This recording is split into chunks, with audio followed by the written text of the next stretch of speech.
Well, ladies and gentlemen, boys and girls, Atlanta Falcon Nation, what it do? We got the heavy hitters going tonight. We're gonna introduce everybody that's here tonight. On the left, on my left side, we got Mr. Mad Mike Sports, the mad scientist, and right below him, we got Mr. J Rock for Life, aka the Twitch God, the gamer, whatever you want to call him. Like I said, he's here tonight, and you see Miss Maggie T. She's on the hiding side of the game tonight. That's the first. Yeah, I'm just hiding today, y'all. She got some new moves, y'all. She got some new moves. She went to get some what you call that plastic surgery. Yeah, that's what she got. She won't be on camera today, but she got plastic boobs, y'all. She got the boobs for y'all. So you know. Oh Lord, yeah. She went to Dr. Miami for that shit. But like I said, if y'all expected Ju tonight, he had to take care of some family business. So Ju Talk Sports. Love you, big bro. We love you, bro. We're gonna try to hold it down for you tonight. So absolutely. Yeah. And like I said, that's the calm before the storm. So yeah, so we're gonna definitely get into these shout outs going in here early. We got some early birds today. You got Evo Genius, Yo happening. We got Jerry Bowie, what Skull Gang in house. Okay, you know your boy ATM in this thing. You got Devon Snap,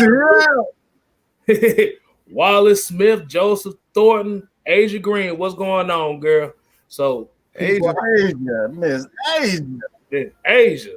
Like I said, that's the fan right there. So, fellas, Maggie, how we doing tonight?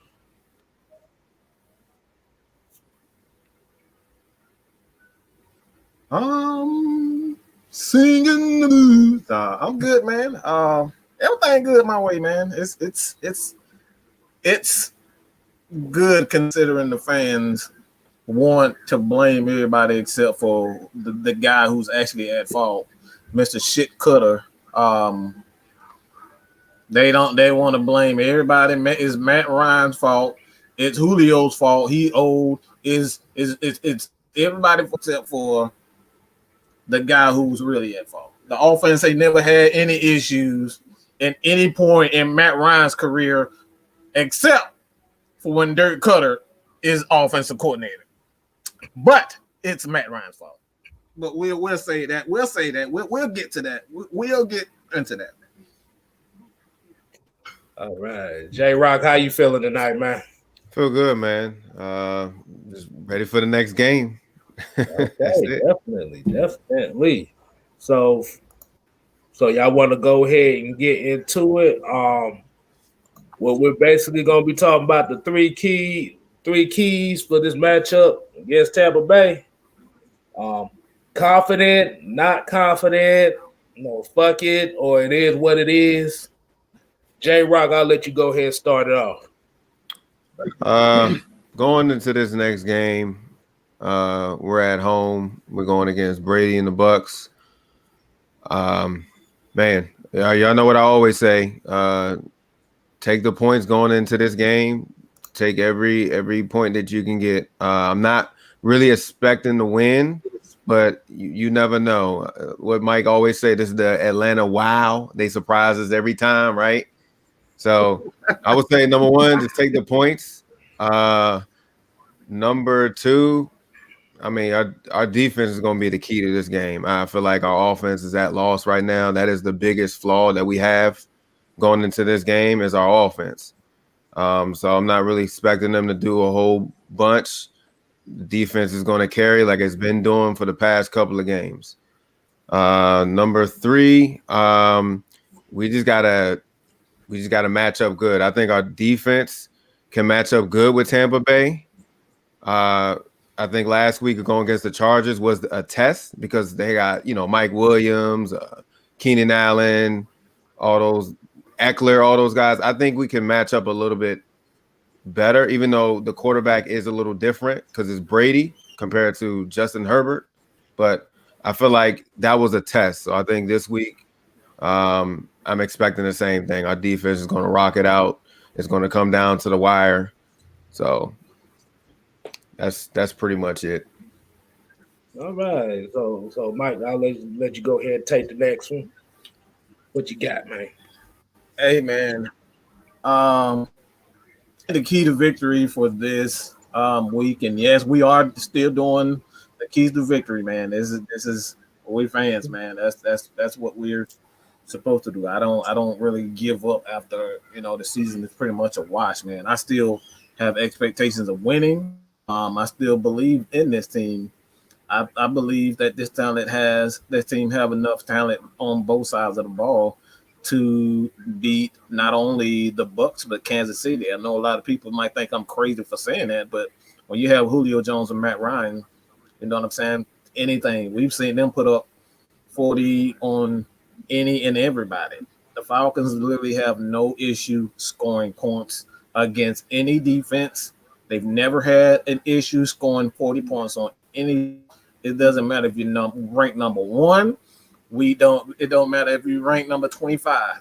This team can put up points. So the first key to victory is really simple. Get the ball out of Matt Ryan's hand. And not just get the ball out of his hands, but get the damn ball to Hayden Hurst. Why do we use a second-round draft pick on a tight end and you're not going to use it? What's the point of even trading a pick for the guy? You could have used that. You could have used that pick to bring in another guy. Like, that's absolutely worthless. So the first one, you got to get the ball out of his hands quick and into Hayden Hurst. Second one, the offensive line, man, got to stop going backwards. This team, I've seen this offensive line go backwards way too much. This team is so much more aggressive. There's so much more. They want to fight. They like to fight, but you can't fight going backwards. You know what I'm saying? It's like Muhammad Ali. Everybody's not Muhammad Ali when you just dodge and jab. Not everybody can dodge. You know what I'm saying? The Falcons are better when they're going straight ahead. So, you got to use the offensive line. Offensive line has to be in attacking. They have to be in attack. In constant attack mode. Third one, I think this is just quite simple. Strip Dirk Koetter of his play calling. Let me repeat myself. Strip Dirk Koetter. Hold on. I don't think people quite heard me. Strip Dirk Koetter of his play calling duties. Strip him. Do not let him call another play in this season. I would much rather have Chris Morgan, the offensive line coach, calling plays than Dirk Koetter. At least I know offensive lineman is going to favor, okay? At least favor the running game. At least he's going to think about the running game. So if we want to win this game, we have to strip Dirk Koetter of his play calling duties. Okay? It's really that simple for me. What you got, KStylz, man? Well, the word for the day, my boy Bray Wyatt always say, my boy Bray Wyatt always say this. Hold on. My boy Bray Wyatt always has that thing. It's a word for the day, but this is a phrase for today, okay? This is the phrase for heavy hitters tonight, okay? Strip Dirk Koetter of his play calling duties. That's it. I need everybody to say that right in the comment section right now. Strip Dirk Koetter of his play calling duties. That's the phrase of the night. Okay. I was about to say I could say the same thing, but I'm gonna just throw it in 3 words for you. 3 words gonna be fuck out of here.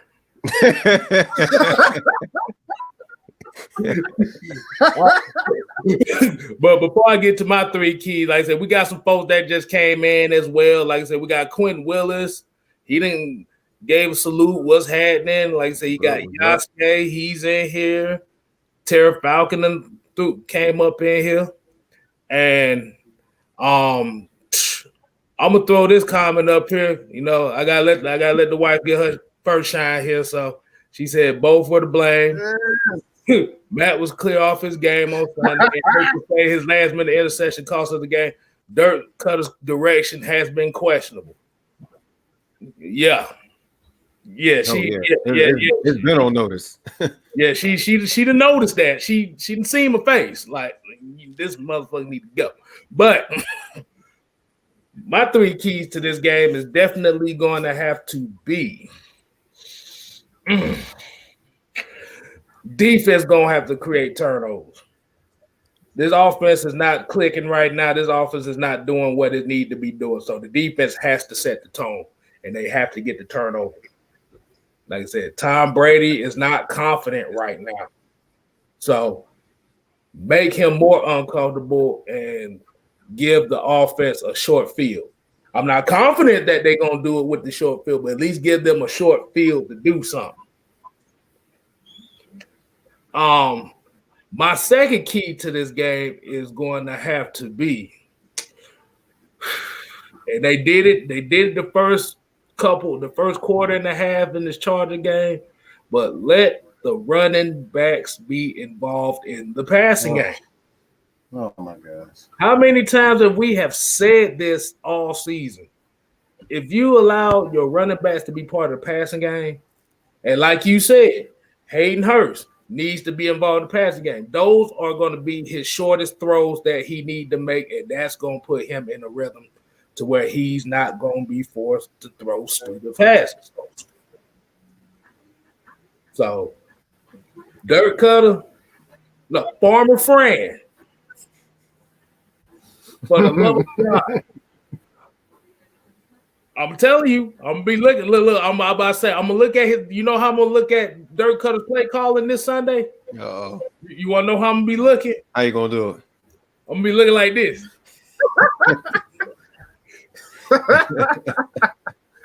I'm waiting.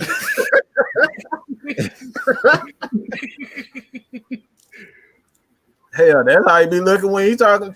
When you say run the ball, that's exactly how he be like, huh? Like, that's exactly how we're gonna be looking like. What? He ran the ball. And my third key.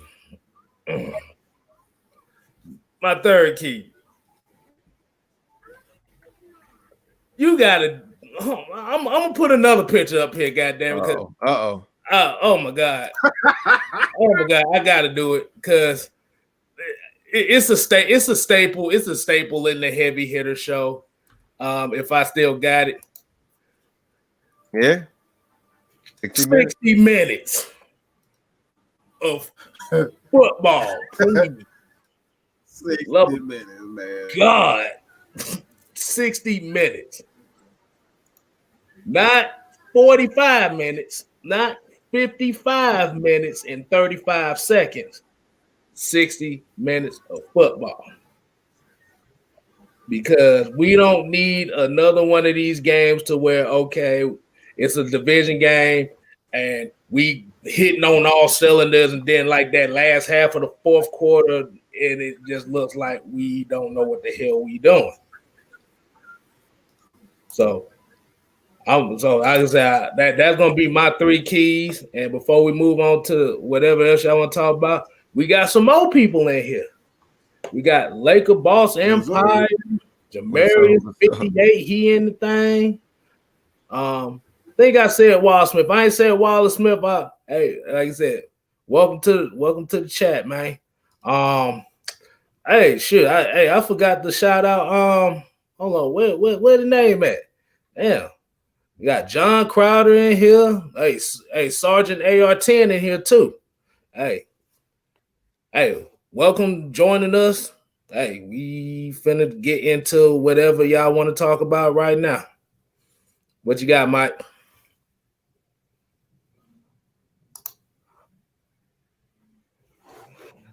I think Dirk Koetter played the call and got his ass speechless. So,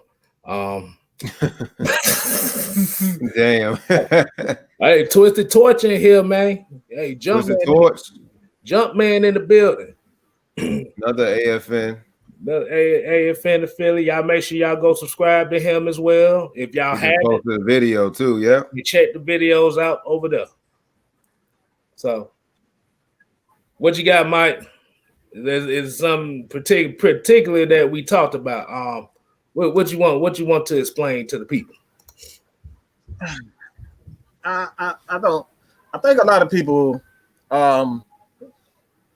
got things completely. Well, I don't think people understand what I mean by it's everything is Dirk Koetter's fault. Okay, I think a lot of people got when you say anything outside of what they believe, they just say, "Oh, everything is just all on Dirk Koetter." I truly believe that everything that happens to a team is all on the head coach.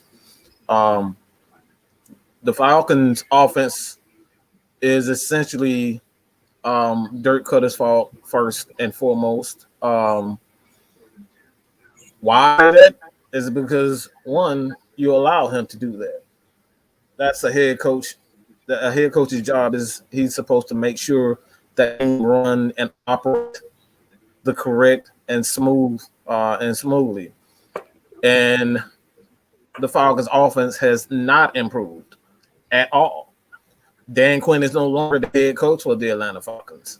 Therefore, the system is already, at loss anyway, which goes completely on the offensive coordinator, on Dirk Koetter.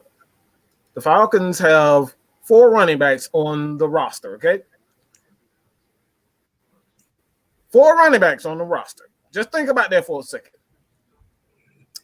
The Falcons have 4 running backs on the roster, and we have 16 carries, 20 carries at the most. This is probably the first time I've seen this many carries for the Atlanta Falcons this year.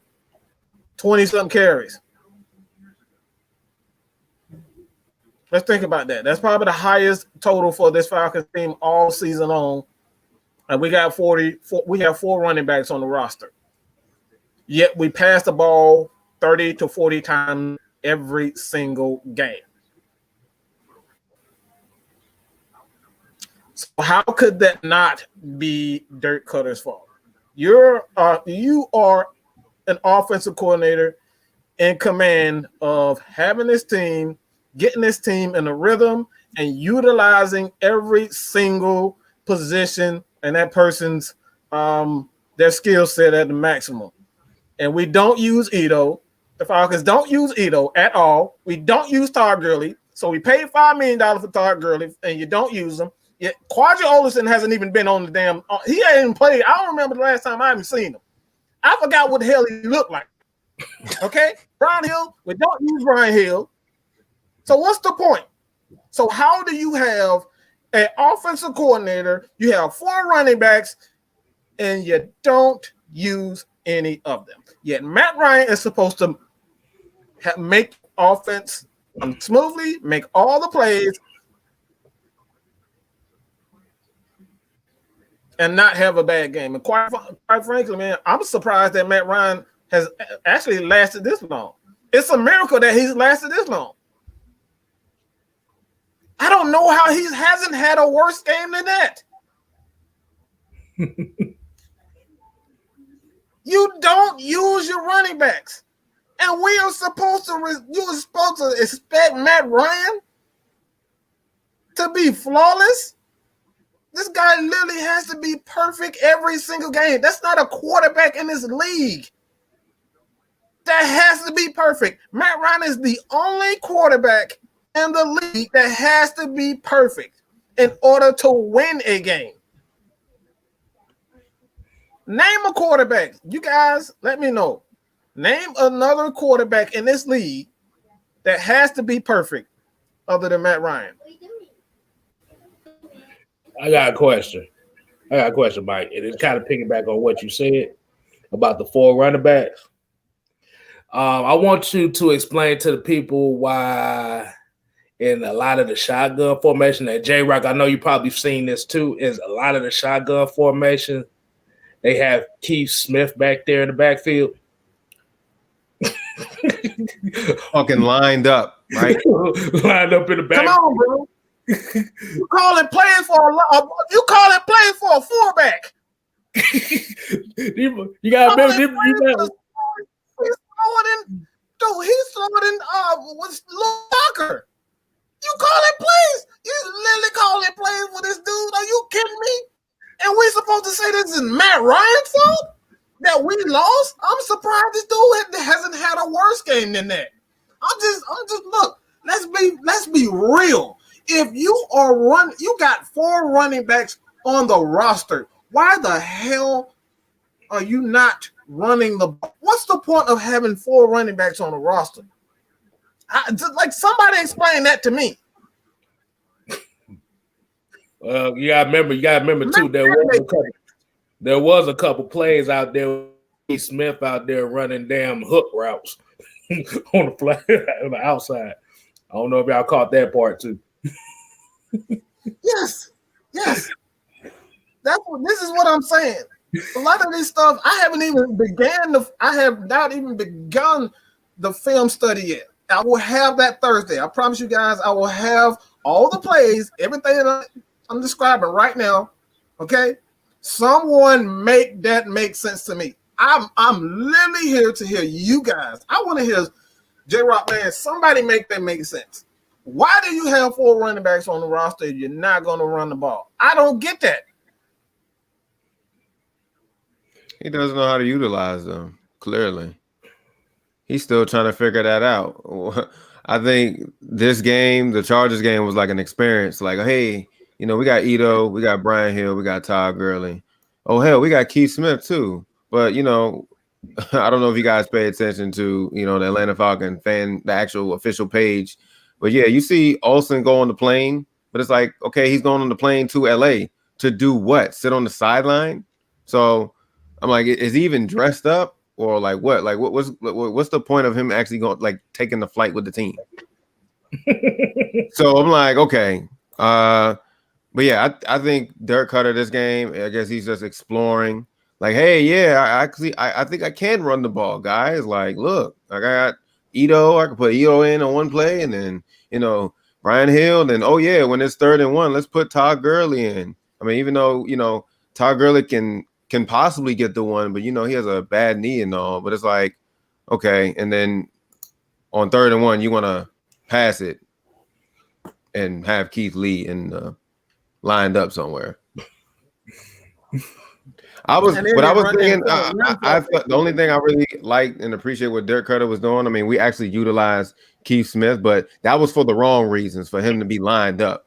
If Todd Gurley cannot punch in 1 yard, why not give it to Keith Smith? Why not punch it up the middle? That's what the fullback is for, right? Because Ito's not going to do it. He's going to try to bounce it and get pummeled. Brian Hill, maybe, but we can't. You know what I'm saying? Give it to Keith Smith more on 3rd and 1. Why not? I wouldn't pass it though, or run a sneak, or something. I don't know. Hey, I was about to say, we got Nick Turner 31 in the building. Got Muhammad Kana, Alan Watkins, Raymond Elder in here. Hey, like I said, Miss Maggie T in the damn chat, so she watching y'all. So, hey, y'all better be on y'all best behavior. But yeah, go ahead, J-Rock. Well, you was about to finish your point. But my point is, why now? Why now, Dirk Koetter, that you're trying to figure out how to utilize these running backs? Why now?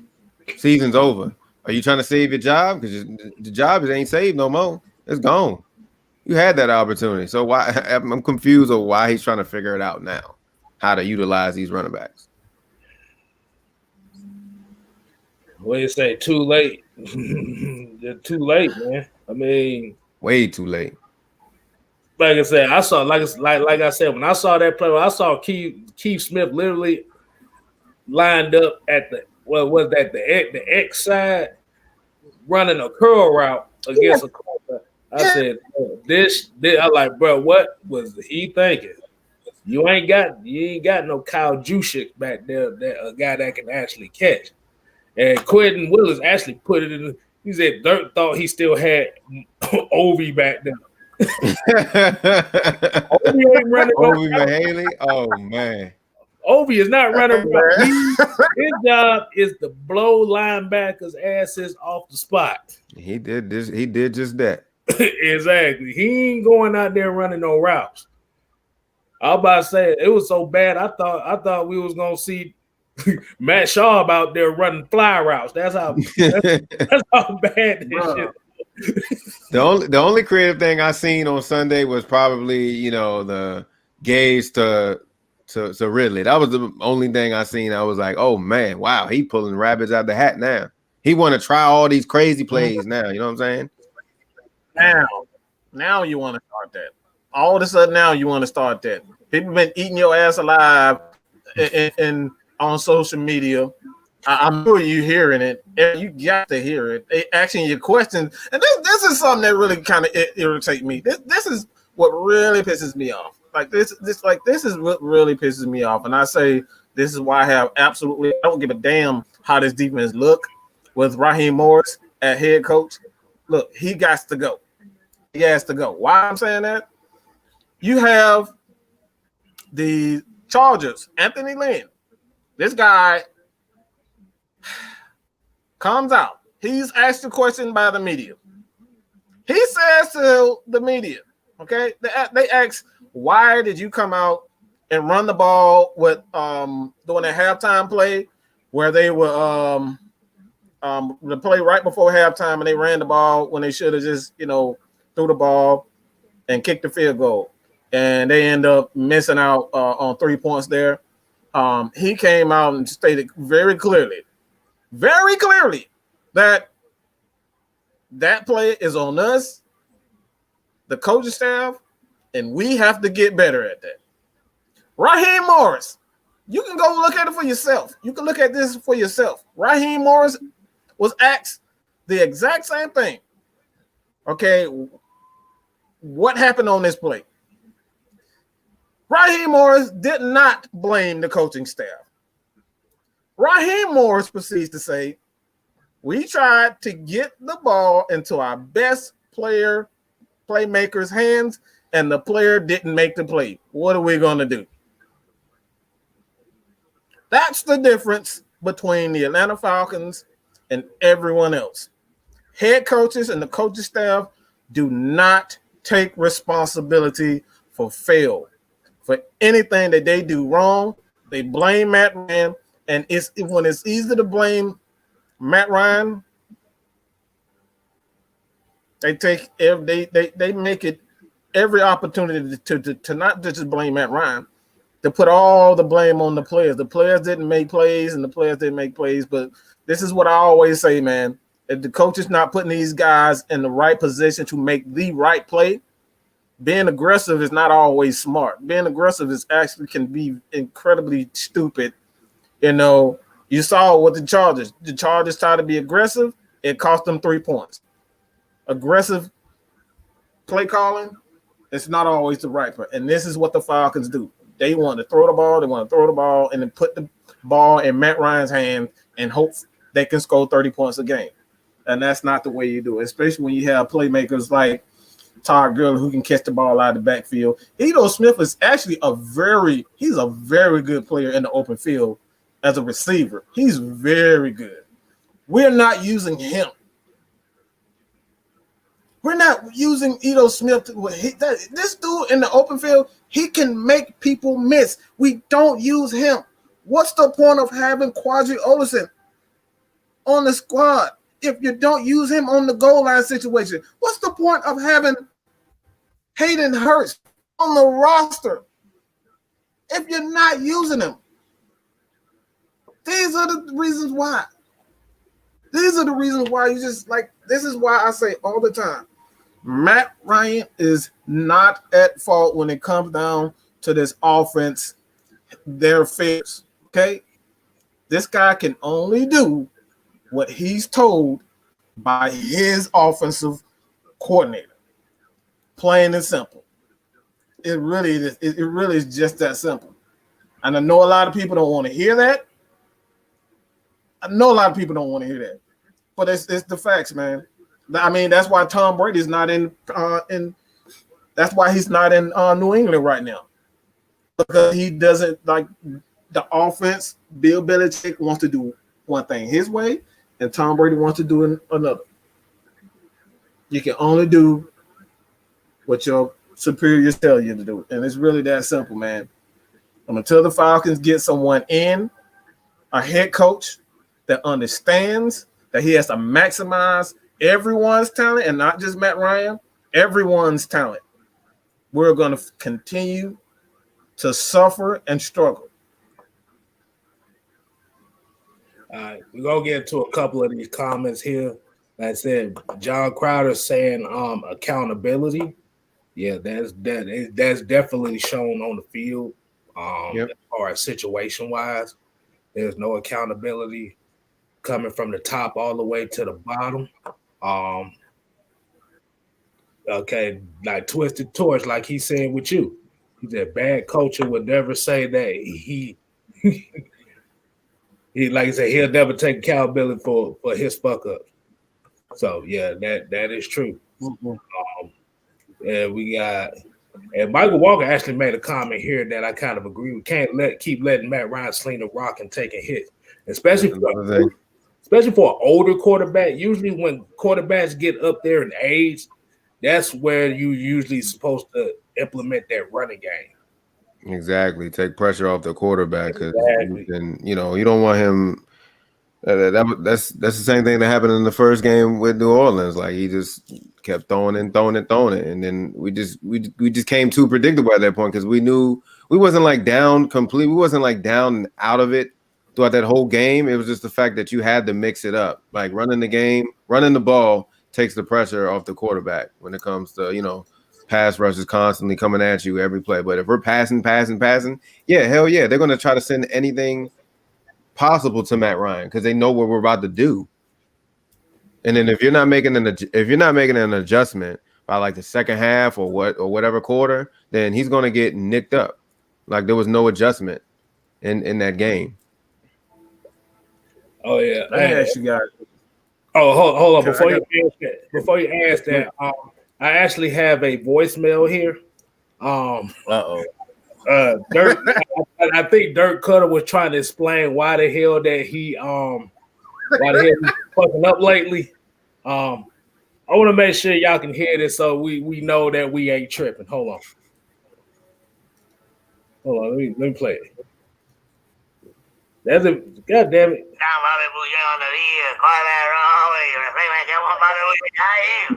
That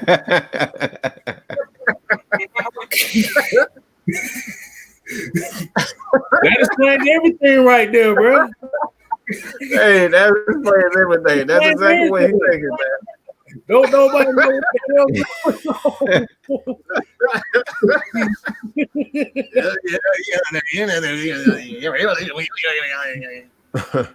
Hey, John Crowder had a good question.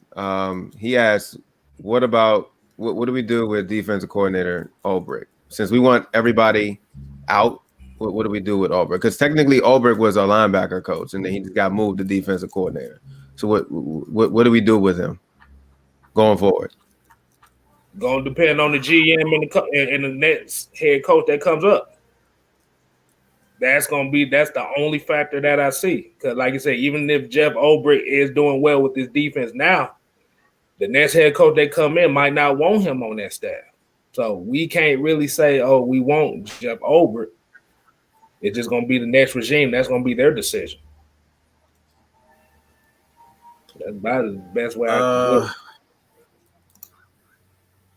do it. Quite frankly, I don't want anybody from this regime, because it's a reminder of the last 3 years of absolutely nothing. This defense is giving us absolutely nothing.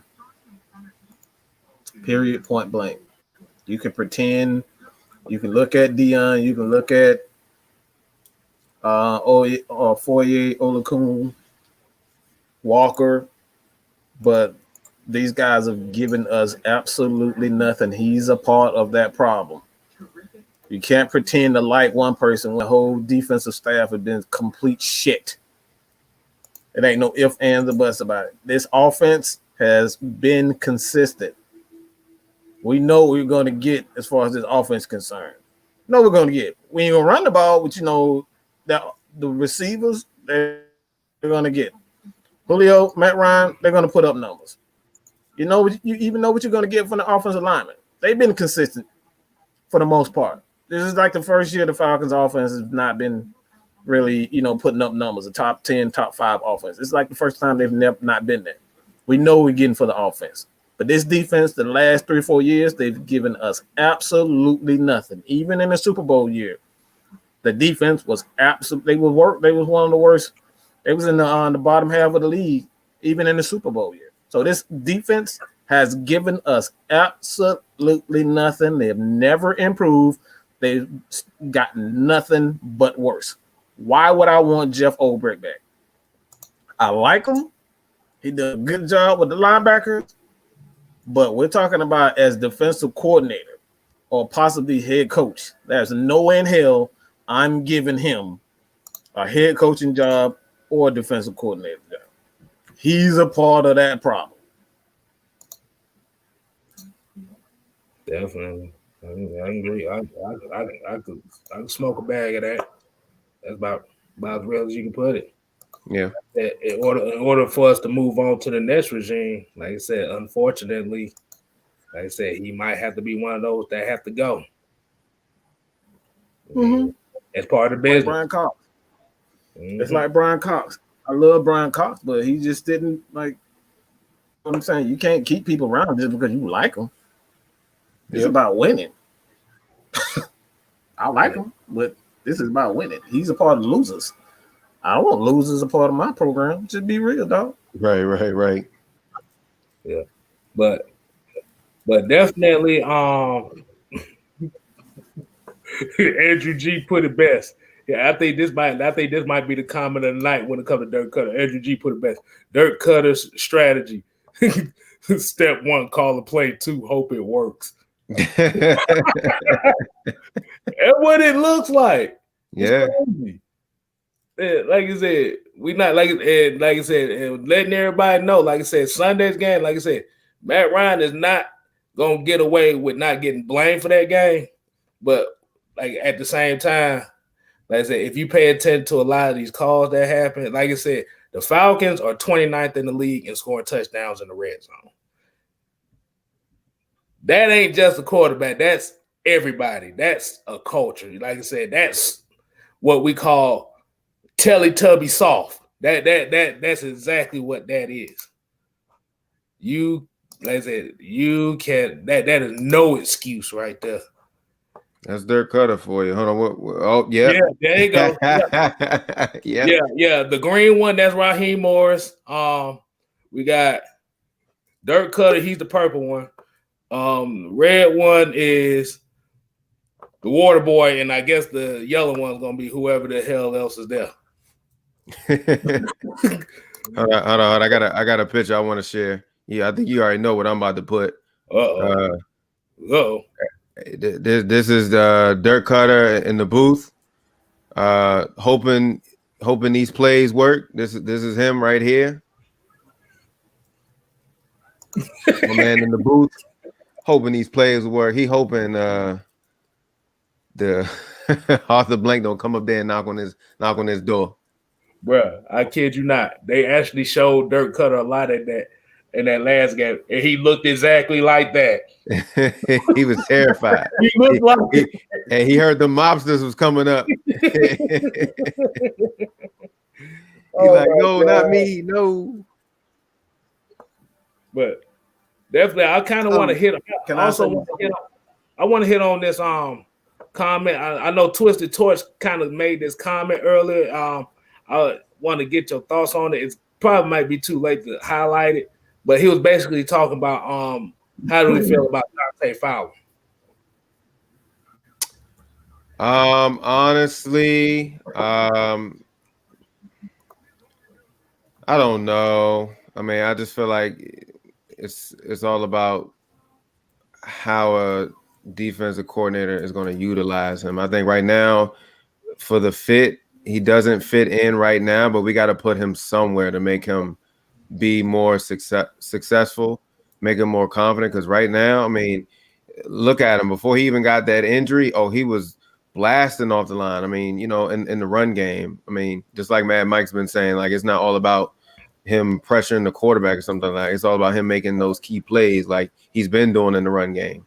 So I think with Dante Fowler, I know a lot of people may say, oh, man, he's robbing us. He's one of those DNs that's been robbing us, made those big money signings on those guys, and they've been robbing us. I just think that I'll give him one more year, and hopefully a coordinator knows how to utilize him a lot better. Yeah, like I said, it's a lot, especially like with those defensive linemen. Like at the end of the day, the whole line has to work as a unit. Like I said, I know we could say, well, when he was in with the Rams, he had Aaron Donald and Dominican Sue, Robert Quinn, and stuff like that. Michael Brockers, yep. Mike Brockers, but they all worked as a unit well, and not only did it help, you have to think about it. The one person that really benefited off of that, and as crazy as it sounds, was Aaron Donald. He benefited off that the most. He had 20 sacks that year. Well, ain't nobody heard of no nose tackle with 20 sacks. Yeah, I think he's leading in sacks this year. He can get about 16 by himself. Yep.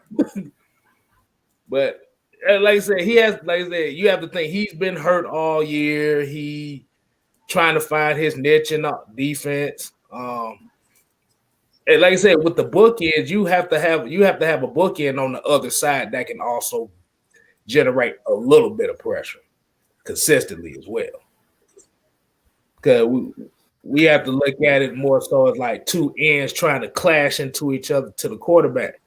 And if one is not getting there, and like I said, it's too much time for that quarterback, or the other end ain't gonna get there, you're gonna have to have a serious ass pass rush move to be able to do it. And you have to remember, Dante Fowler is not a big guy. Nope, not at all. He is not. He's really a 3-4 end. I mean, 3. That's what I was saying. Yeah. You got to find somebody that can utilize him because we run a 4-3 over here. So, I mean, that's the same thing that's at fault with Vic Beasley. I mean, we was utilizing them wrong. Mm-hmm. Yeah, like I said, if it was a 34 defense, you might see a little bit more of a pass rush from him. But it's the simple fact that that left side that's because you got to remember he's always lined up on the right side of Grady, so that side is already going to get most of the attention. That's really what that let's call a spade a spade. That side's going to get most of the attention. Now, if it was one of those things where they will rotate them on both sides every now and then, you might get a little bit more of a different look. But like I said, Grady Jarrett also has to be protected as well. And all defensive tackles have to be protected by in one way or another, especially if you got another D tackle that's not really getting no pressure. Yep. Because Marlon Davidson, like I said, he played decent, but we got to see more of him. He has to build his game up as well to also help Grady Jarrett. Yeah. I mean, Grady can't do it by himself. Let me ask you guys this, because we're looking for individual efforts from a defense that really doesn't have an identity. What are the Falcons known for? On the defense side of the ball, like what are we known for? Nobody knows. Outside of Grady Jarrett, what is this defense known for? Are we a blitzing team, or we're a cover 3 team, or we're a man team? Like what the hell are we? No clue. How can we have expectations? How can we have expectations for a single player if we don't know what the hell we are? We have no idea what we are. We don't know if we want to play cover 2. We don't know if we want to blitz from game to game. We want to blitz and blitz Dion. We don't know if we want to just line Grady Jarrett at all 4 defensive line positions. We have no fucking clue from game to game what we're going to do. We don't even know what we're going to do with AJ Terrell from game to game. Are we going to use him on the best receiver? Sometimes he's lined up in the slot. Sometimes he's on the left side the entire game. Sometimes he's right on the right side the entire game. Gotta have an identity. So you can't have expectations for a guy that's not Grady Jarrett. We're gonna get from Grady Jarrett. We know we're gonna get from Dion. That's just it. But yeah, that's true. Dante Fowler he's part of a defense. Gotta have an identity. You know what I'm saying? Like if you just to look at the Ravens, for example. That 2000 Ravens, everybody know what about. The 4 team, try to run on them if you want to. That's the identity of that team. You go back to the 49ers, that 94 team with Deion Sanders. Try to pass them on them if you want to. You know that bitch gonna get taken to the house. You know what I'm saying? We have no identity. That's the issue. This team have no identity on the defense side of the ball. So how we supposed to have expectations for Dave Fowler? We don't even know what the hell he don't even know what the hell he gonna be doing from game to game. Am I gonna be a defensive end or like a right or the left side? What the hell is he gonna do? Let's just be real. I kind of have an idea what the identity of this team is. They want this ain't gonna be no picture involved on this one. This is gonna be straight up from what I see. They try to be a bend but don't break defense, but they always break at the worst time. At the worst time. Yeah. Because I know Alan Watkins, I know he had answered the question earlier, talking about the Falcons winning out. We don't damn know. We don't know. Nah. we winning out over here. Nah. I don't know. I mean, like I said, it's Dr. Jekyll, Mr. Hyde with how this team plays. It's like, and like J. Rock pointed it out too. It like at the beginning of the season, defense played like shit. Offense was on point. Then I guess once that first Saints game came, defense played good, offense played like shit. Basically, when Raheem Morris took over, it's just like if it's not one thing, it's another. We fix one thing, something else wrong. We fixed one thing and broke the other. It can't just be even, or I mean, I can understand. I can understand this. I can understand our offense playing bad one game and then our defense doing good. But when our offense and when we're seeing the same plays over and over again, and y'all constantly see us struggle on offense every game, and our defense is the ones that's trying to keep us in the game, you begin to question, like, okay, what happened compared to the first half of the season and then now? Like, why is it so one-sided now? Like, what happened? I don't know. But Devon Stanford, he got a comment right. He said, speed is cool, but I want a physical team that can pursue and tackle. Right. Yeah, all the top defenses are physical. Like I said, you could be fast, but if your average big guys are like 30 pounds lighter than the average player at that position, around, you can't be physical like that. See, the way this defense is pretty much built to play with a lead. Right. You talk about as far as how small the players are, especially like with the linebackers and the corners and stuff like that. Like I said, they playing well now. They're playing great right now. I mean, this defense is the only reason why motherfuckers still got a hope in this team this year. Even keeping us from getting blown out. Yeah.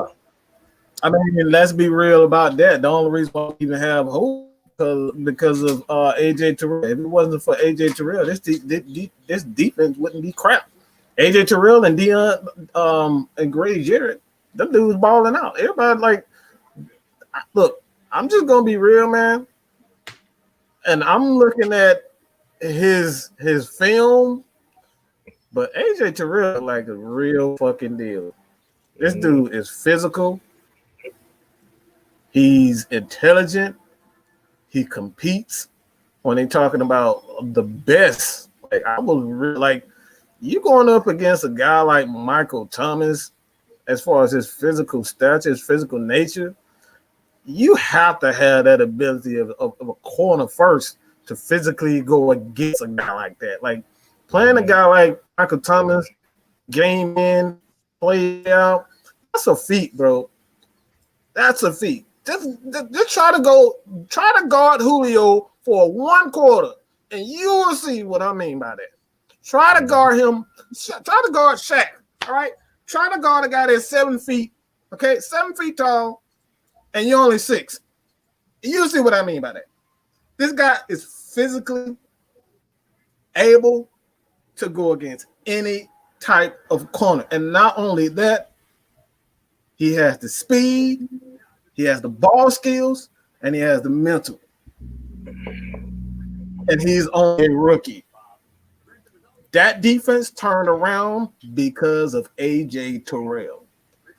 Fourier was already balling, the Falcons weren't winning. But as soon as AJ Terrell stepped up, that's when you saw the difference in his team. All AJ Terrell. Other person, I know people might think I'm crazy when I say this, but when Isaiah Oliver went inside and he played that corner position, he played that nickel, those two were the reason why this defense turned around. AJ Terrell and Isaiah Oliver. And I got to give Raheem respect for that, for making that adjustment. But those two were the reason why this Falcon defense turned around. Right. I was going to get into that about that Raheem part because some people don't know this, but at one point, Raheem Morris was our DB's coach. So I think Raheem had a lot of influence into that, of making that adjustment. So that's all I really wanted to say. I'm not trying to really give Raheem a whole lot of credit, but like I said, Raheem Morris has been around for a while. A lot of people don't know that. He's been our wide receiver coach. He's been our DB coach. So he's hands-on on these guys, wide receivers and DB. So I think that's the reason why, we've seen some change with the corner positions. And I kind of want to get back to what Nick Turner 31 said here. Basically said Ricardo has regressed. That's about obvious right there. Fourier and Debo know who they are. KZ is hurt. Neal found his niche. Everyone hurt on defense, and we need someone opposite of AJ. We don't have an answer. Mm-hmm. Yeah, that frees, like I said, and I think that's also kind of what hurts this defense as well as, like I said, is because Ricardo Allen has regressed. Because if you have the confidence, if you have the confidence in your free safety, knowing that he has the range to kind of cover everybody's back, it'll definitely help the psyche of this defense a lot. But it's the simple fact that, but like I said, you also have to realize, like I said, even in that Chargers game, they didn't try. Like I said, they basically beat us with dink and dunk and running the ball. So it wasn't really so much of deep passes that beat us. Like I said, it was basically a bend don't break defense that they took advantage of. So that's why AJ Terrell damn near had 13 tackles. He could have had 20 at the way they was going. But definitely that competitive fire that he had is definitely rubbing off as far as on the defense itself. You just need to rub it off on the front four because the front four can't get pressure by themselves worth a damn right now. Yeah. I remember a lot of people, when we drafted him, a lot of people were carving him up just off one game, the LSU game. They ain't really had nothing else bad to say about him. Mm-hmm. Yeah, he guarded Jamar Chase. Come on now. Like, really? I mean, Burrow is there. Like, come on now. Really? So I'm like, I think this kid had enough talent. Yeah, Jamar Chase was burning everybody that year. So exactly. So it's like, come on now, really? Y'all can't just single him out because of that bad game. He had that one bad game. What other film have y'all seen Terrell be beaten like ass break? Damn Jordan. Lord have mercy. Lord, good God Almighty, they made Jordan look like some rookies out there. Yeah. Oh Lord, yeah. This bag in the chat, so everybody shooting their shot. Like I said, Yeah, I know. y'all keep going ahead. Do your thing. Hey, I want to get on something real quick. This is the rumors I've been seeing for like the past 2 days. Oh, yeah. Somebody posted a comment. I'm gonna post it once I get on him. I'm gonna put on my little special jacket for this one real quick. He putting on the money jacket. Oh man. Oh, it's money jacket time. You like that? All right. Yeah. Oh, I'm So- putting on. I'm going. Okay, I'm with you on that. The hoodie. Okay, all right. So what I've been seeing as far as head coaching, I've been seeing a lot of rumors. I'm gonna name 2 people. One of them, I really would consider him. I can picture him actually coaching for us.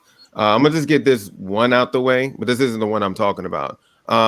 Urban Myers. That name might sound familiar with you guys. I know he's like a retired college football and NFL coach. Apparently, he played with Atlanta, or he coached for Atlanta for only a short amount of time. But I heard he's gonna possibly be a candidate to come back to coaching. I don't really have much to say about him, but that's a name that's really going around right now. But this one, let me see who posted that. I think it's Mr. Bear Facts. He said Marvin Lewis for head coach. Here's why I could agree with him seeing Marvin Lewis being a head coach or a candidate for us.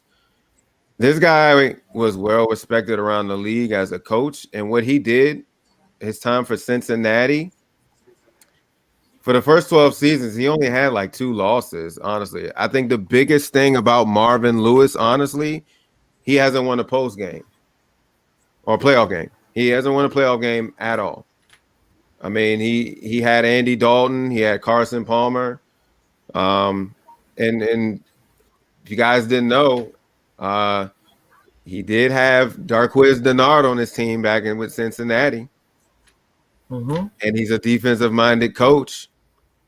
So I don't really see any flaw with Marvin Lewis, but the not winning any playoff games as he's been. But he's been Cincinnati's coach for a long time.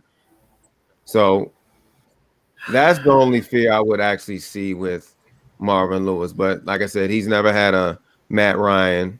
He had an Andy Dalton. He had a Carson Palmer. And then with the weapons that Andy Dalton had, he had AJ Green. We had a Julio Jones. You know how they was comparing AJ to Julio at the time when they got drafted, right?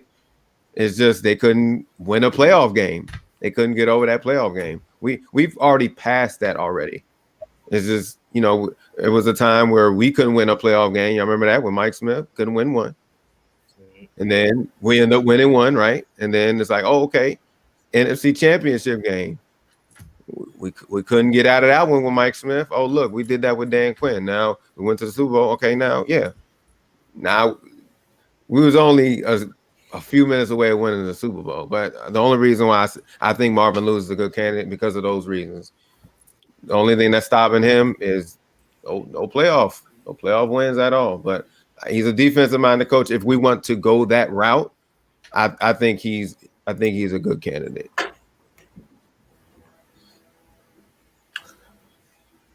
Yeah, go ahead, What y'all Mike. think on that, though? I'm about to say, go ahead, Mike. I actually like that idea, and the reason why I like it, but it will have it definitely has.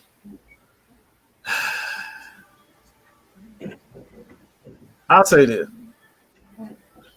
the Falcons desperately need a coaching change in there. Let's just be honest, man. I mean, when people play the Falcons, man, all they see a bunch of bitches, man. I'm just gonna be real. They just see a bunch of bitches, soft. All they want to do is look pretty and make, get yards. Like, the Falcons don't come. When you play the Falcons, you know for a fact that these guys don't want that smoke. You can tell when somebody want to play And the Falcons, when they play tough teams, they fold. We're talking about tough teams. Teams that is known to run the ball down your throat, play tough defense, hit you hard, come after you, blitz. When they play those styles of defenses, they fold up. And I've said it, this is why I continue to say, and a lot of people only dislike this guy because he runs his mouth, he backs it up. He backs up everything that he says he's going to do. He does it. He takes away and he has top defenses. Rex Ryan. One thing about Marvin Lewis, you know the fact going to have a tough defense and he's going to ball. You know his defense is going to ball. And he's going to have some crazy psychos on his defense. Because ain't nobody crazier than that Montez Perfect.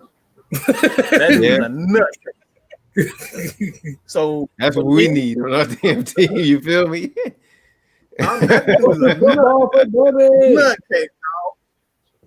No, I look, I don't love Rex Ryan. Okay, I don't love Rex Ryan. Rex Ryan is the epitome of what coaches are supposed to be. Period. He look. Anybody, you look at his team, you look at his defenses. How can anybody say that Rex Ryan like you don't want a Rex Ryan coach? That's what your defense is supposed to be: tough and talk a lot of shit.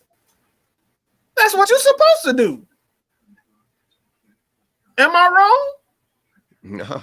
That's what you want. You want hard hitters, and you want guys who's gonna back up what they say. That's what Rex Ryan does. Period. You don't have to like them. You don't have to like a defense. That's what the defense is supposed to be. Tough guys and knock your ass out. So if Marvin Lewis can bring that same energy to Atlanta, I'm all for it. Why? Because this Falcons team is absolutely soft. Gotta change that mentality for the culture here in Atlanta. The fans, we know we soft. They know we soft. Everybody know we soft. So I'm back you up on that one. We desperate. We are desperate too. Exactly. we've been desperate for a while now. Mm-hmm. And the culture change. This team is soft. Period. Baby shot. But yeah, I wouldn't mind Marvin. Like I said, he was in a tough division. You know, he had Baltimore, Steelers, and all that. I mean, what can you say? I mean, he just couldn't get over that hump that with Andy Dalton, and then you'll see how Andy Dalton turned out. Andy Dalton ain't no Matt Ryan. Right. Never will. Okay, Anthony Wright said he got a question for me. J-Rock, this question is for you. With next year's salary cap reduction and all there will be changes and players gone, should we keep and resign Alex Mack and quarterback Darqueze Dennard? Okay, my opinion on that is Alex Mack, I'm sorry, is at the end of his career, I feel like. No, we shouldn't re-sign him. We should let him walk. I was actually, when it was around trading, rumor times, I was actually considering us trading Alex Mack just because there's other teams that needed him. Like Dallas needed a center. So, because they haven't been the same since Travis Frederick left. So I was like, why not send him over there? But I would definitely bring back Darqueze Dennard if Marvin Lewis is in the picture somewhere. Because like I said, Marvin Lewis has coached Darqueze Dennard on all those crazy big old safeties. Like I said, it's going to be curious. I'm really curious if Marvin Lewis is the real deal. I'm curious to see like what type of players are going to be drafted. Because back in Cincinnati, like you said, they had a big old nut in the middle of that field. And, they had Ray Maluga and all those guys, Georgie Loca. Nelson. Y'all seen Geno Atkins. I know some people can compare Geno Atkins to Grady, so it can work. It can honestly work. Carlos Dunlap, like we can easily find somebody. You know what I'm saying? Yeah, somebody said Rex Ryan and Marvin together. Ooh, Lord. Ooh. What you think of that, Mike? Oh, I want a piece of that first. Ooh. I mean, go ahead. You talk about bringing the 2000 Ravens team. You talk about that. Ooh-wee. But like I said, definitely, like I said, Marvin, like right now, I would take anything right now. But one thing about Urban Meyer that I would say no to is he's one of those college coach. He's one of those coaches. He's kind of like Nick Saban in a way, where he has to have control of the players. That's the only reason why Nick Saban ain't going back to the NFL. That's why he failed in the NFL, because he couldn't control players. Urban Meyer's the same way. You know, you got a bunch of millionaire football players. They're gonna be looking at Urban Meyer like, who the hell are you talking to? I made my money. You going somewhere. All right. So, that Urban Meyer one, I wouldn't see that working. Marvin Lewis is 50-50. Like I said, the one thing with him is experience, and he has experience not only with Cincinnati, but that being in that Baltimore culture. He has experience in that, so you have to be tough as a coach to be in that Baltimore system. That it's unfortunate that he never won a playoff game in Cincinnati, but right now, man, we'll take Joaquin from Walmart right now. The way this.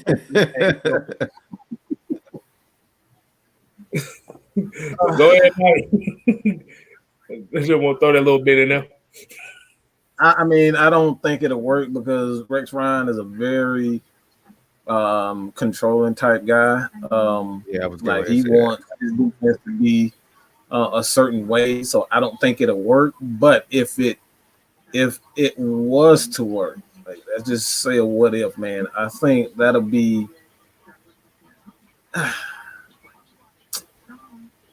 I think that'll be excellent, to be honest, because you have not only maybe if Marvin Lewis was like, a special like defensive assistant or anything, something like, I don't necessarily think he'd be. I just have a hard time thinking those two together, man, because Rex ain't taking the back seat to nobody. Yeah, like I said, he's hands on. He want that full control. Yeah, so like I would like that, but Rex, man, like I said, Rex is everywhere he's been, he's turned around a defense. He's set the standard as far as like you looking at that Buffalo team right there. The reason why they have the squad that they have on the defensive side of the ball is because of Rex Ryan. Period, point blank. He established that culture of defense after. Like they were nothing for a long time. Buffalo was absolutely horrible. They always had a good defense, and that's because of Rex Ryan, what he established there. So Rex Ryan gonna bring you a defense, man. He's gonna bring that. He's gonna establish that culture of defense and toughness. So I know a lot of people don't like him because he run his mouth. You know what I'm saying? But look, man, I don't care if you don't like me. I want to see somebody's head get split. I want to see some hard hitting. I want to see somebody get knocked out. I want to see all of that. That's all I want on defense side. I don't give a damn if you don't like it. So you actually want to see the defense actually be tough. Right. That's it. Tough for a change. I'm actually scared. Like if we do end up going the Marvin Lewis route, I'm curious to see, like, if he's the head coach, I'm curious who he would bring in for like offensive coordinator, because I knew at one point, if I'm correct, he had Hugh Jackson as his offensive coordinator at one point in Cincinnati, and they was like top 5 offense. So I don't know if I'm sold on Hugh Jackson, but I'm just kind of scared of who he would bring. Who I would like to bring, honestly, if y'all might kill me on this one, but his offense has been pretty good because he might be on his way out. What was the coach for Jacksonville? Is it Doug Maroon? Yeah, dumb wrong. Yeah, Doug Maroon. The only reason why I would suggest him because as an offensive coordinator, I believe he played for New Orleans, and then they offense was pretty good between like 2007 and 2009. That's the only reason why I would bring in Doug Maroon because but despite his head coaching is not that good right now because I mean look at the team. I mean he only had one good season. When they had that big tough defense in Jacksonville. You lost Jalen Ramsey. You lost Telvin Smith. I mean, you really don't have anybody that's over there now. Honestly, you built all that defensive front. Calais Campbell's gone, so it's like they only had that one season where they went to the playoffs and they beat Pittsburgh and who else? Forgot, but they couldn't get past New England. But y'all already know how that goes. Hey, I'm about to say, let me get this out right quick. But I'm actually looking at Twitter right now. I don't know if y'all know. Do y'all know anybody named Mike Renner or Austin Gale or anything like that? Austin sounds familiar. Austin who? Exactly. So basically somebody did a mock draft on Twitter, and you know what their mock draft was? They said the Falcons should take Who? Jamar Chase. No. Not on the first round. Are you silly? KStylz, that's a joke, right? Oh, that was. I'm trying to make sure I know these names is legit or not because this shit looks funny as hell. I'm literally looking at it right now.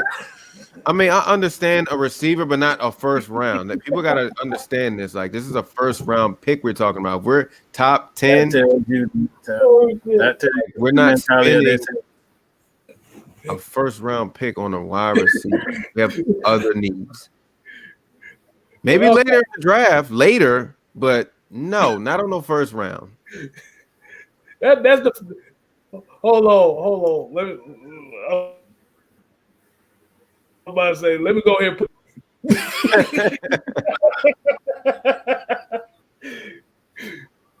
Oh shit! I think they did want to draft CD Lamb, man. Like,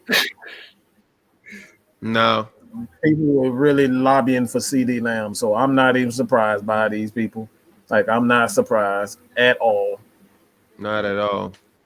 Hey, I said like, look, that's terrible. I'm about to say you couldn't do worse than that Raiders draft in 2000, or was it 2001 when they drafted Sebastian Janikowski in the first round?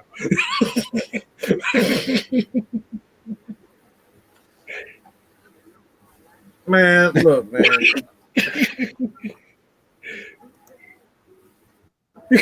I just can't do it all. I can't do it all. Oh, Twisted Toy said the Falcoholic put that up there earlier. The who? He said the Falcoholic put that up there earlier. Hold on. One more time. The who? He said Falcoholic. They own that alcohol with that bullshit. Oh my god. Yeah. Oh, another. No. Let me just get to this Anthony Wright question, man. Go ahead, bro. Well, this question for you, man. All right, Mike, this is your question. The disrespect of future Hall of Fame Julio and Matt Ryan have received lately in 2021. Do you believe they will light up the league? I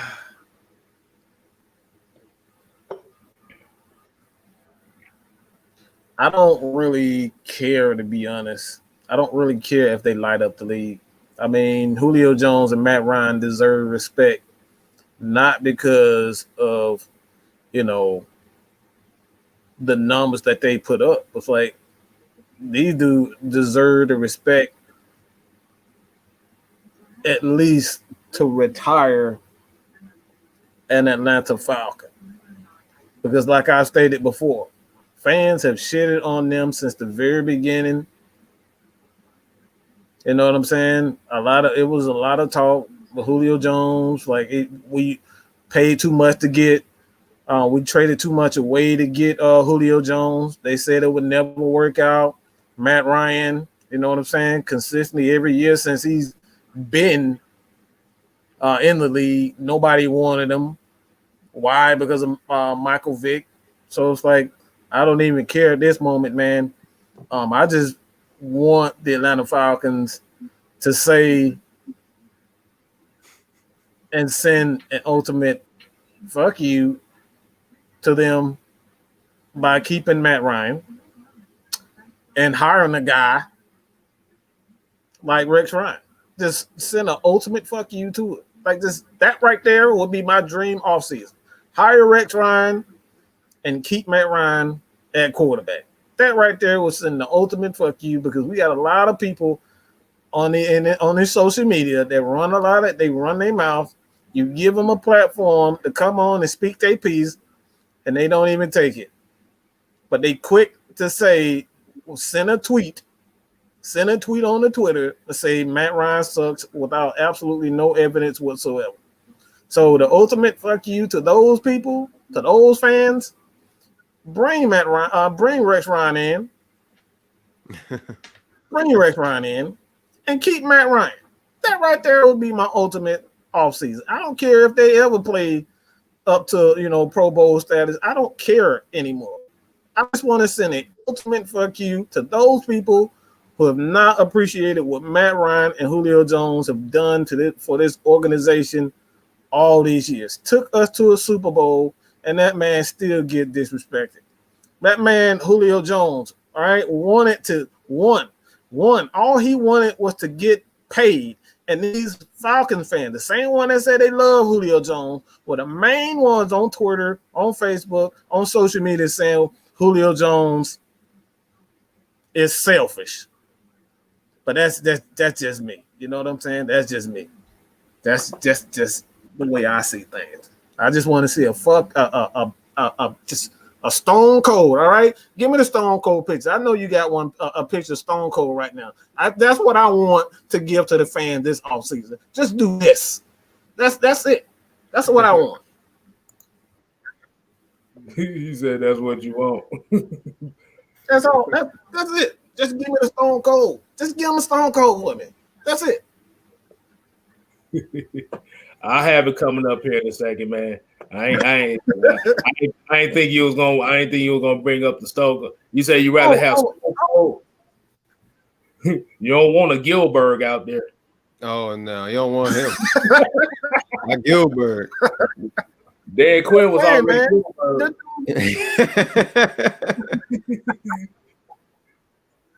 Oh my God.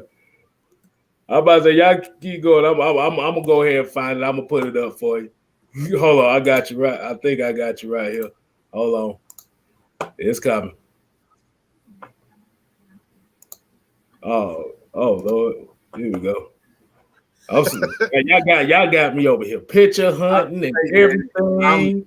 Hey man, I'm just saying. Falcons fans, they are the biggest hypocrites there is, man. There's so many hypocrites out here.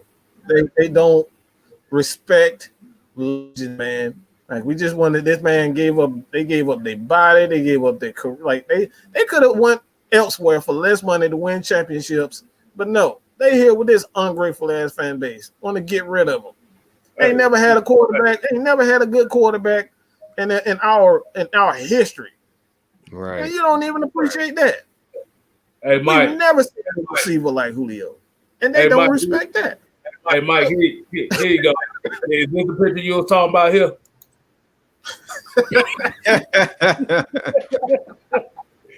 That's the one you talking about. That's the one. That's the one. That's to all of you fake Falcons fans right there. Y'all don't appreciate what greatness is, man. They don't appreciate greatness. That man is giving nothing but his all for this organization. And every time we don't, we have a bad game. They have one bad game. They're ready to trade Julio. They want to get rid of Julio. They want to get rid of Matt Ryan. Here's to you. All right. That's what it is.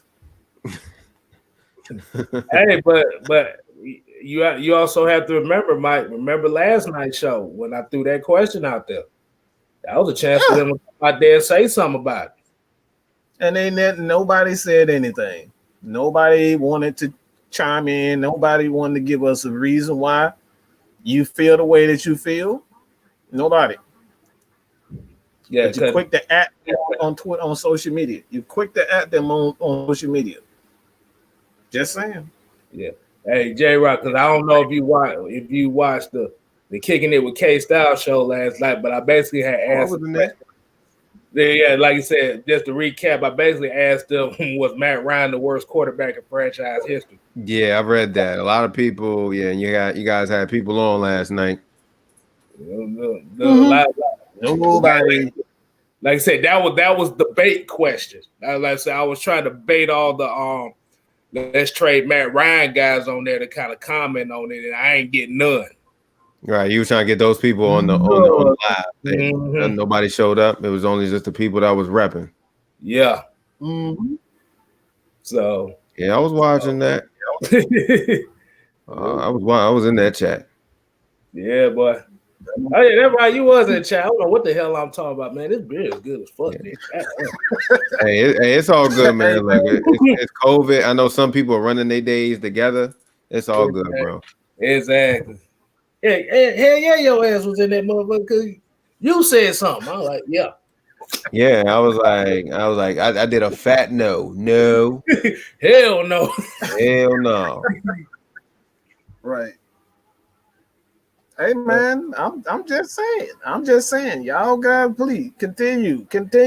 Keep man, that look, Keep that these Falcons fans need to just thug it out. This is who we got for right now. Yeah, man. Because the next person that comes in this building starting, they're gonna expect a whole lot from them. They're gonna expect their rookie season. They're gonna expect the next quarterback to come in and win 14 Super Bowls in 13 years. Exactly. Crazy. Yes, the math is wrong on purpose.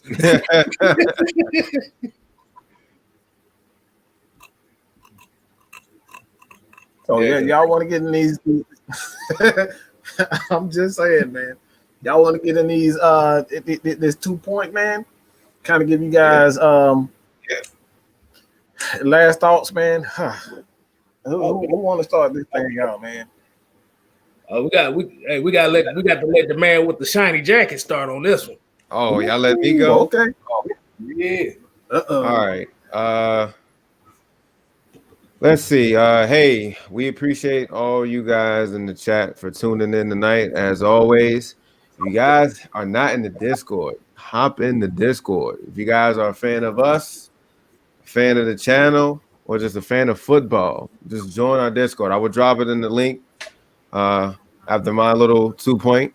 As far as the Falcons go, let's see what we can do with these last 3 games. The Atlanta Wow, like I said, as Mike would say, let's see what we might be surprised with. I think we're gonna be surprised with something on Sunday. I'm not expecting. Last week I was expecting a shootout with Justin Herbert and them. I think this one's gonna be one of those tight games, as it was on Sunday. It's gonna come down to a field goal. I think it's gonna come down to that, but I'm not expecting much. I do want to beat Brady twice. That's all I'm gonna say. I'm gonna let are we doing the basketball thing? Yeah, you got to pass to whoever you got to pass to. All right, look, here we go. So we're gonna do this. KStylz. Got to take it down to the post, okay? But yeah, that's it. We appreciate everybody tuning in tonight. Like I said, we doing this every Thursday, but not Thursday, but Tuesday at 8 p.m. See, I'm getting my damn days mixed up. Oh, good. Okay, yeah. So every Tuesday at 8 p.m., like I said, you got the heavy hitters. Wednesday, we got ATL in Sports Zone at 8 p.m. By Lush Exchange. Yeah. Yeah. That you hear her voice, yeah. Lush Exchange at 9 p.m. If you got kids up at that time, they don't need to be watching that. Go to bed. Go to bed. What's the age? What's the age you said, Maggie? 18. 18 and over. Exactly. Adult content. 9 p.m. tomorrow. Yeah. So so you're gonna have that. And then like I said, Fridays, we got fan appreciation on Fridays. It'll be some film study, whatever the hell we want to do. We're gonna give you something on Fridays. And also make sure you turn into Red Clay Sports on Saturday mornings. 11 p.m., right? Right, Maggie? Yes, 11 right? a.m. 11 a.m. Like I said, that's going to be your boy Magnus, your boy Twisted Toy TV, and your boy Rick. So the Brooklyn Bird. Yep. Yeah, exactly. Like I said, definitely make sure y'all stay tuned with Atlanta Falcon Nation because we got stuff coming up daily.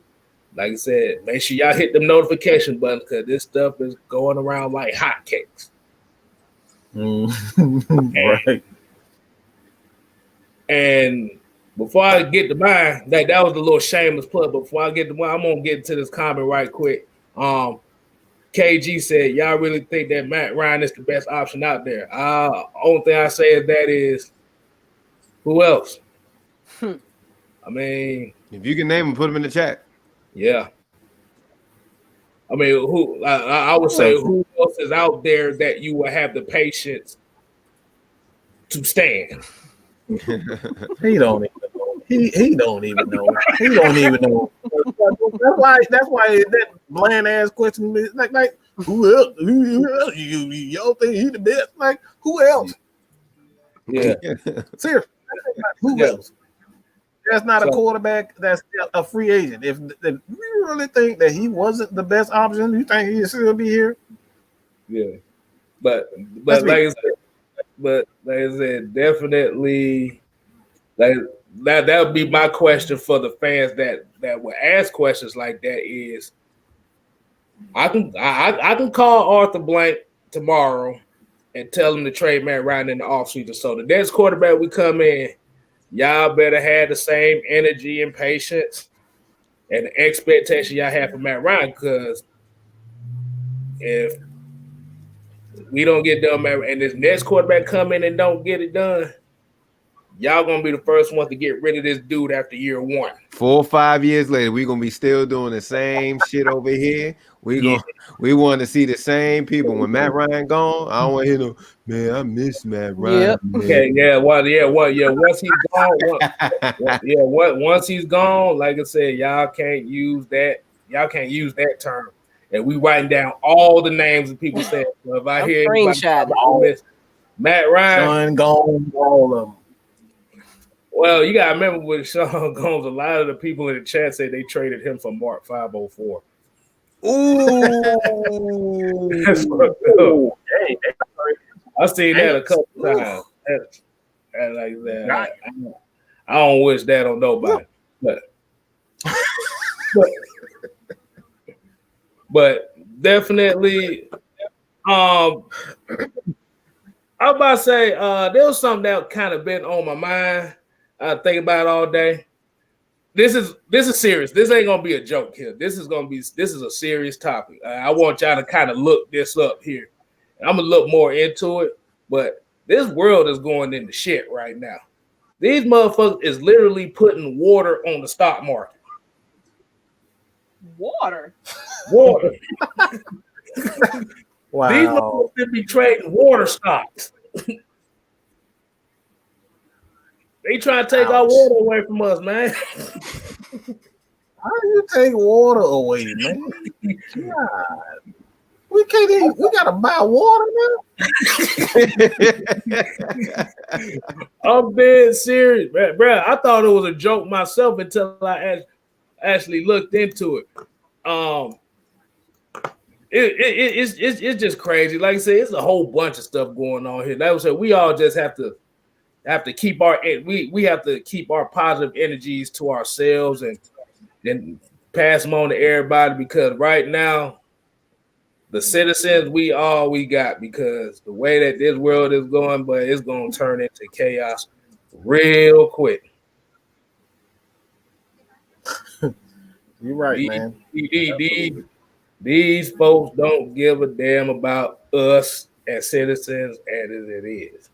So we gotta do what we gotta do. And like I said, pray up. Like I said, take care of our families because that's gonna be the number one thing. You have to take care of your families out here. And definitely protect your energy. Because you have people out here that are looking to zap energies from you because they're miserable. You said a mouthful right there. You said what? You said a mouthful. Yeah, you have to protect your energies out here, man. But like I said, because that's why I say you got a lot of like that. This is also go for like the kids and stuff that have to deal with like internet trolls and stuff, like people that like to make folks miserable because they're miserable. They don't like to see people happy. All right, they try to put you down on their level. Yeah, exactly. So, like I said, you protect your energies and you stay up on your level. Like I said, them negative energies will never ever touch you. I promise you that. And keep your circle small too, because the bigger your circle, the more bullshit you about to get into. Absolutely. Yeah, that's gonna be my 2 points. Preach. Hey, bounce that thing back. I forgot a couple things. Bounce that thing back real quick. Hold on. I got to kick it back out. J-Rock. Don't pass it from Maggie. Cool. Hey, I ain't got that thing. I can't get that thing. Oh, I'm gonna get it. I'm gonna throw it real quick. Make sure you guys tune into after the post show on Sunday. Tune into the after show with me and Miss Maggie T. Yes. We letting the fans come and get a little, things off their chest after the game. So tune in for that. We don't have a specific time yet. We just we just kind of go with the flow. Go with the flow. Go ahead, Mike. I'm gonna do a little. Whoop.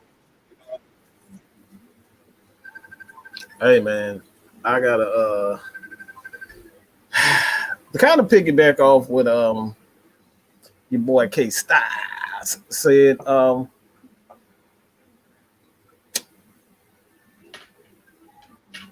It's a lot of people that, like you said, you have to protect your energy. First and foremost, man, it's like some people just don't want to be better. Like they don't want to be better. They're fine with who they are. You know what I'm saying? They don't see anything wrong with them. They don't want to improve. They don't want to, be a better person and have, more in life. So like in those cases, you just gotta send a big fuck you. You know what I'm saying? Those people are here to destroy everything that you have, worked for and everything that you stand for. You got some people that really just want to see you hurting because they hurt. You got to protect yourself from those type of people. You know what I'm saying? Ain't no ill will towards them. Don't want nothing to happen to them. Don't wish death or anything upon those types of people. But I can't fuck with you. It's really that simple. That's what you get down. That's the way you get down. But fuck it. Feel the way you want to feel about it. But your boy here, we're going to continue to give you guys nothing but nothing but honesty, truth, entertainment, and continue to do what we do. That's it, man. Y'all like we invite you guys to come in and speak your mind. If you hate Matt Ryan, bring your ass on. Bring your asses on. That's it. Come on. This ain't about me. This ain't a Mad Mike show. This is y'all. You know what I'm saying? Bring your asses on. Speak your piece. If you hate Matt Ryan, come in and tell us why you hate the dude. Come on, let's get it. It's really that simple. But like KStylz said, I'm going to reiterate this. I'm going to say this one more time. If your sole purpose in life is to make other people upset, happy, sad, I can't fuck with you. Really that simple. If you want to hang around people like that, I can't fuck with you. That's all I got to say. What is up with my voice? Why y'all mentioning my voice in this motivational message? Real quick. Oh my goodness. I guess I'll go. That's my cue because everybody talking about voices. But I'm hiding today, y'all. But I want to add on. Not gonna hold y'all up a little too much longer. But I've been having a lot of people kind of, I don't know, just don't, like he said, don't want to see you happy, been in the chat, kind of being disrespectful. We do this for you guys. You know, we do this for everyone. And we open it up for the fans because basically the Atlanta Falcons franchise, the PR team, all of that just don't do enough for the fans. You know, they take out money when you buy jerseys and things like that, but you know, they're not doing enough for the fans. Like we couldn't even get half our jerseys in the first place. The new ones, at least. You know, so I say this here is if you're not with us, you're gonna get let go. And that's what we had to do today. We kind of had to drop some people because of association. And that's just a conscious choice that we had to do. Sometimes you got to get rid of, like, you know, Lust, like my show, Lust Exchange, we talk about this realness too. You know, it's all fun and kicking it and, you know, sex and all of that, but we also give you a message. But you got to let that dead weight, that toxic person go, people. We can't go into 2021, especially with COVID fucking everything up, people losing their life, committing suicide, all of that. Let all that go. Yes. Stop holding on to people that you don't need in your life. That you know it's not good for you. That you know it's not good for you. Let that shit go. Yeah. So that we just, you know, I know we don't get this serious every now and then, but sometimes we need to be reminded, people, this year is about to be over with. We got to love one another. You know what I'm saying? Stop hating the next man because he's doing something. Join him.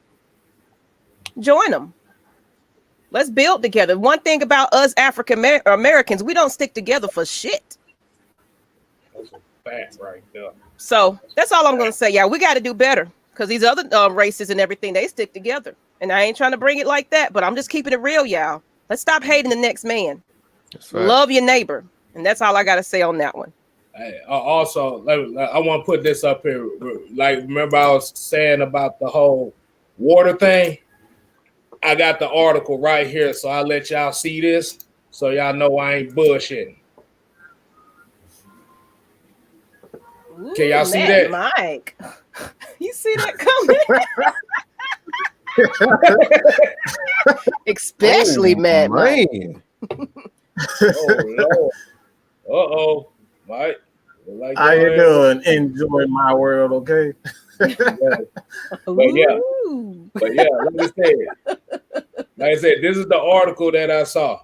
It said water futures set to join the likes of gold and oil and trade on Wall Street for the first time ever. Wow. These motherfuckers about to take advantage of this. They're gonna be charging for air. You're going bag of air. Yeah, here you go. They already they working on it. Let's just say that they working on it now. Oh man. But we ain't gonna hold y'all up no much longer. You know, get y'all Tuesday back. Just make sure y'all right back here 8:00 tomorrow for ATL and Sports Zone. Yep. Big low. Their artist 404. Yep. Tonyo. And then Lust Exchange right after. So if y'all, you know, grab your women and watch out for that show. Hide your kids. Hide your kids. How does Dave Chappelle say it? Hide your kids. Hide your kids. Hide your wife. All right, y'all. You made millions off of that right there, boy. We have to do it. Oh, you had surgery today. I hope you're okay. Yeah, I hope you're okay. Speedy recovery. Definitely. Exactly.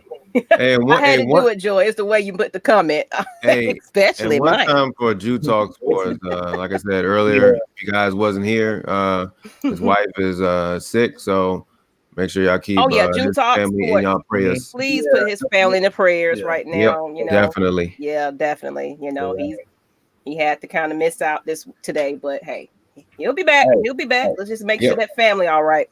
Like I said, he may not have been on this show today, but he was on the show today. Let's just say. Absolutely. That's my brother, that man. Oh Lord, What? Somebody said, "Hold on, I'm about to put him out there." You told Maggie, your voice is making me want to call offline. Well, hold on. Well, why don't y'all go ahead and subscribe to my channel? Hold on. You might have to do that one more time just for them. At Miss Maggie T. $1.99 per minute. Y'all tripping. Why you sound like one of them 90s phone sex operators? You know what? Oh my God. Pick up the phone. Y'all remember that commercial? You want to see Maggie T? Well, for the first 5 minutes, you can come. Oh my God. Oh man. Yo, I was not expecting that. Ooh, I'm done. Oh, I had to get at least one joke in tonight. I ain't get many, but I got one in. I'm glad I wasn't drinking no water at that moment. Well, I'd have been sad if I made you mess up all your equipment over there. Yep, I would have had to cut the camera off. Damn it. This show just went PG. Y'all have a wonderful night, people. Yep, you have a good night. Good night. Oh, now she sounds like that old woman that talked about sex. You know what? That's what Lust Exchange is all about. Seriously, why you joking? Lust Exchange is basically in remembrance of her, because there's sex talk Sue. That's why I wanted to do it again, because that lady was a freak. And can tell you how to do what this is Atlanta Falcons Nation. I'm sorry, y'all. Go follow Lust Exchange. Let me go ahead and get off of here. This is crazy how we go from being serious to that serious talk, and then it just went left. Like girls, she started it. Hey, like I said, y'all gonna watch Lust Exchange. Get your water bottle ready. You never know what you're gonna get, bro. Like you never know what you're gonna get for this. Go on over to Lust Exchange and kind of check some of our episodes out. Yeah, go ahead and tune in tomorrow, y'all. Like I said, hide your kids. We got all of that. Friends with benefits. We got episodes like that. So go on over to Lust Exchange and check me out. Hey, when you go to Lust Exchange, make sure you get you one of these. No. Get you a water bottle. Oh my goodness. All right, y'all. Oh shoot. You're welcome, y'all. Look. Dick Turner said that was so funny. YouTube had a cigarette. Dr. Ruth. It was Dr. Ruth. I said Sue. You know what I'm talking about. Her. Lord have mercy. Y'all telling y'all age for one thing. Bruh, she was exactly what I'm talking about. She was a thought. she made Megan Thee Stallion look like a preacher girl. She did. This gonna turn into something else. On that note, we're gonna end it on a good note.